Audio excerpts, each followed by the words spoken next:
ఈ episode results వచ్చాక almost every student కి సేమ్ టెన్షన్ స్టార్ట్ అవుతుంది. నాకు ఏ కాలేజ్ వస్తుంది, కౌన్సిలింగ్ ప్రాసెస్ అంటే ఏంటి, వెబ్ ఆప్షన్స్ ఎలా ఫిల్ చేయాలి, ఇలా చాలా టైప్స్ ఆఫ్ డౌట్స్ ఉంటాయి. అండ్ హానెస్ట్ గా చెప్పాలంటే చాలా మంది స్టూడెంట్స్ ఈ కౌన్సిలింగ్ ప్రాసెస్ తెలియక అనవసరంగా ప్రాసెస్ లో చాలా మిస్టేక్స్ చేస్తూ ఉంటారు. సో మీరు ఆ మిస్టేక్స్ చేయకూడదంటే వీడియోని ఎండ్ వరకు చూడండి, వీడియోని లైక్ చేయండి, షేర్ చేయండి అండ్ అలాగే ఛానల్ సబ్స్క్రైబ్ చేసి పెట్టుకోండి. All right, let's get in the video. Hi, hello, welcome back to ఉదయవర్స్. ఫస్ట్ థింగ్, ఎగ్జాక్ట్ గా కౌన్సిలింగ్ అంటే ఏంటి? సింపుల్ గా చెప్పాలంటే మీ AP CET rank, category, reservation and అలాగే మీరు సెలెక్ట్ చేసుకున్న కాలేజెస్ బేస్ చేసుకొని మీకు ఇంజనీరింగ్ సీట్ అనేది అలాట్ చేయడాన్ని ఈ కౌన్సిలింగ్ అని అంటారు. అంటే మీరు ఎగ్జామ్ రాయడం అనేది ఫస్ట్ స్టెప్ మాత్రమే. మీకు కాలేజ్ ఏ కాలేజ్లో సీట్ వస్తుందని డిసైడ్ అయ్యేది ఈ కౌన్సిలింగ్లోనే, రైట్? అండ్ ఇక్కడ చాలా మంది స్టూడెంట్స్ ఏంటంటే నాకు ర్యాంక్ వచ్చేసింది, ఆటోమేటిక్గా సీట్ కూడా వచ్చేస్తుంది అని అనుకుంటారు. కానీ అది కంప్లీట్గా తప్పు. ఈ కౌన్సిలింగ్ ప్రాసెస్ అనేది కరెక్ట్గా చేయకపోతే ఎంత మంచి ర్యాంక్ వచ్చినా సరే అది ఆబ్వియస్లీ వేస్ట్ అయిపోతుంది. సో నౌ కౌన్సిలింగ్ ప్రాసెస్ అనేది స్టెప్ బై స్టెప్ చూద్దాం. యూజువల్లీ ప్రాసెస్ అనేది ఎలా ఉంటుందంటే ఫస్ట్ రిజిస్ట్రేషన్, తర్వాత సర్టిఫికేట్ వెరిఫికేషన్, తర్వాత వెబ్ ఆప్షన్స్ ఎంట్రీ, తర్వాత సీట్ అలాట్మెంట్, తర్వాత కాలేజ్ రిపోర్టింగ్. జనరల్ గా ప్రాసెస్ ఎలా ఉంటుంది? ఇప్పుడు ఇనిషియల్ గా రిజిస్ట్రేషన్ లో అఫీషియల్ వెబ్సైట్ అనేది విజిట్ చేయాల్సి ఉంటుంది. మనకి ఏపీ సెట్ 2026 అఫీషియల్ వెబ్సైట్ ఉంది కదా, అది విజిట్ చేసి మీరు అందులో రిజిస్ట్రేషన్ అనేది కంప్లీట్ చేసుకోవాల్సి ఉంటుంది. ఫీ పేమెంట్ చేసి, ఫీ అనేది మనకి ఓబీసీ, ఓసీ వాళ్ళకి 1200 ఉంటుంది అండ్ అలాగే ఎస్సీ, ఎస్టీ వాళ్ళకి 600 ఉంటుంది, రైట్? ఇది కంప్లీట్ చేసుకున్నాక ఫీ పేమెంట్ అనేది కంప్లీట్ అయిన తర్వాత నెక్స్ట్ స్టెప్ ఏంటంటే సర్టిఫికేట్ వెరిఫికేషన్. ఇందులో మీరు సర్టిఫికేట్స్ అని వెరిఫై చేయించుకోవాల్సి ఉంటుంది. Rank card, hall ticket, Aadhaar card, study certificate, income certificate, caste certificate if applicable. Okay, ఈ సర్టిఫికేట్స్ అన్ని వెరిఫై చేయించుకోవాల్సి ఉంటుంది. జనరల్ గా పర్టికులర్ హెల్ప్ లైన్ సెంటర్కి వెళ్ళి మీరు వెరిఫై చేయించుకోవాల్సి ఉంటుంది ఆఫ్లైన్ లో. కానీ మన ఏపీ స్టూడెంట్స్కి అవసరం లేదు, ఆన్లైన్లో జరిగిపోతుంది, ఆటోమేటెడ్ సిస్టమ్ ఉంది కాబట్టి. టీఎస్లో అయితే పర్టికులర్ హెల్ప్ లైన్ సెంటర్ దగ్గరికి వెళ్ళి వాళ్ళు స్ట్రిక్ట్ గా అన్ని డాక్యుమెంట్స్ వెరిఫై చేస్తారు. బట్ ఏపీ సెట్ లో మనకి అలా అవసరం లేదు, ఎందుకంటే మన డీటెయిల్స్ అన్ని డైరెక్ట్ గా గవర్నమెంట్ డేటాబేస్ కి లింక్ అయి ఉంటాయి కాబట్టి మనం ఆఫ్లైన్ కి వెళ్ళి చేయించుకోవాల్సిన అవసరం లేదు. డైరెక్ట్ గా ఆన్లైన్ లో ఆటోమేటిక్ గా మనకి అప్డేట్ అయిపోతూ ఉంటది. సో నో ప్రాబ్లం, దాని గురించి మీరు టెన్షన్ పడాల్సిన అవసరం లేదు. ఇప్పుడు మనం అసైన్ స్టేజ్ లోకి ఎంట్రీ ఇచ్చేసాము, అదే వెబ్ ఆప్షన్స్ ఎంట్రీ. ప్రతి ఒక్క స్టూడెంట్ ఫ్యూచర్ అనేది ఇంపాక్ట్ అయ్యేది ఇక్కడే ఎక్కువగా, ఎందుకంటే ఈ ఒక్క స్టెప్ తోనే మనం ఏ కాలేజ్ లో వెళ్ళి పడతామో మనకి తెలుస్తుంది. విష్ణులో పడతామో, ఎస్ఆర్ఎన్లో పడతామో, లేదా విట్టేపీలో పడతామో, ఏ కాలేజ్ అయితే ఆ కాలేజ్. సో ఇందులోనే తెలుస్తుంది మనకి.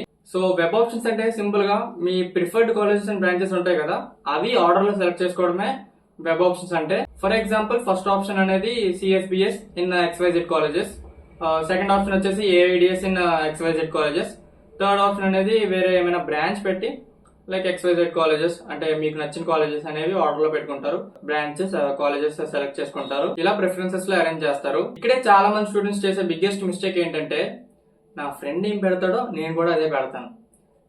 సో ఇలాగా ఒకే కాలేజెస్ వచ్చే ఇద్దరికి ఒకే కాలేజెస్ వచ్చే ఛాన్సెస్ 0.1% ఉంటాయి. సో మీ ఫ్రెండ్స్ని అస్సలు ఫాలో అవ్వద్దు. మీకు దేంట్లో ఇంట్రెస్ట్ ఉందో, అంటే ఏ బ్రాంచ్ అయితే ఇంట్రెస్టో లేదా ఏ కాలేజ్ అయితే ఇంట్రెస్టో దాన్ని బట్టి పెట్టుకోండి. ఏం చేస్తారంటే పక్కన కూర్చొని ల్యాప్టాప్ ముందు పెట్టుకొని, అరే నువ్వు ఆ కాలేజ్ పెట్టు, నేను ఈ కాలేజ్ పెడతాను, నువ్వు ఆ కాలేజ్ పెట్టు, తర్వాత సెకండ్ ఆప్షన్ అది పెట్టు, ఇది పెట్టు అని చెప్పి ఇద్దరు అనుకొని పెడతారు. ఇద్దరు ఇలా పక్కన కూర్చొని అనుకొని పెడతారు కదా, అలా అయితే అస్సలు రాదు. సో 0.1% కూడా ఉండదు. అలా చేయొద్దు. రీసెర్చ్ చేయండి, ప్లేస్మెంట్స్ ఎలా ఉంటాయి, కాలేజ్ ఎన్విరాన్మెంట్ ఎలా ఉంటుంది, ఫ్యాకల్టీ ఎలా ఉంటారు, హాస్టల్ ఎలా ఉంటుంది. ప్రతి ఒక్క కాలేజ్లోని నాలంటాడు ఒకడు ఉంటాడు, మై ఫస్ట్ డైలీ వ్లాగ్ అని చెప్పి, లేదా డైలీ వ్లాగ్స్ అని చెప్పి, హాస్టల్ టూర్ అని చెప్పి, కాలేజ్ టూర్ అని చెప్పి, ఇలాగా డిఫరెంట్ టైప్స్ ఆఫ్ వీడియోస్ చేస్తూ ఉంటారు. సోషల్ మీడియాలో మీరు అబ్జర్వ్ చేయొచ్చు. సో ఇవన్నీ రీసెర్చ్ చేసి ఇవన్నీ కన్సిడరేషన్ లోకి తీసుకొని మీరు ఒక కాలేజ్ అనేది సెలెక్ట్ చేసుకోండి. ఎస్పెషల్లీ బ్రాంచ్ సెలెక్షన్ చాలా ఇంపార్టెంట్. దీని గురించి ఒక రియాలిటీ చెప్పాలంటే ఇంకా కొంచెమే ఉన్నది ప్రాసెస్ అనేది, అది ఎక్స్ప్లెయిన్ చేశాక మీకు లాస్ట్ లో దీని గురించి చెప్తా. వెబ్ ఆప్షన్స్ ఎంటర్ చేశాక తర్వాత స్టెప్ ఏంటంటే సీట్ అలాట్మెంట్ రిజల్ట్స్ రిలీజ్ చేస్తారు. Based on your rank, reservation, options fill చేసిన దాన్ని బట్టి, సీట్ అవైలబిలిటీ బట్టి ఇవన్నీ కన్సిడరేషన్ లోకి తీసుకొని మీకు సీట్ అనేది అలాట్ చేయడం జరుగుతుంది. సో ఈ సీట్ అలాట్మెంట్ ఆర్డర్ అనేది డౌన్లోడ్ చేసుకొని మీరు కాలేజ్ రిపోర్టింగ్, ఇప్పుడు నెక్స్ట్ స్టెప్ అదే కాలేజ్ రిపోర్టింగ్, కాలేజ్ కి రిపోర్ట్ చేయాల్సి ఉంటుంది. మీకు ఏ కాలేజ్ లో అయితే సీట్ వచ్చిందో ఆ కాలేజ్ కి ఫిజికల్ గా వెళ్ళి మీరు ఈ సర్టిఫికేట్స్ అన్ని వాళ్ళకి అక్కడ వెరిఫై చేయించుకోవాల్సి ఉంటుంది. మీరు కాలేజ్ ఓకే అనుకుంటే మీరు ఫస్ట్ ఫేజ్ లోనే ఈ కాలేజ్ ఓకే చేసుకొని బ్లాక్ చేసి అది మీరు ఇంకా కాలేజ్ జాయిన్ అయిపోవడమే, వాళ్ళు డేట్ అనేది చెప్తారు.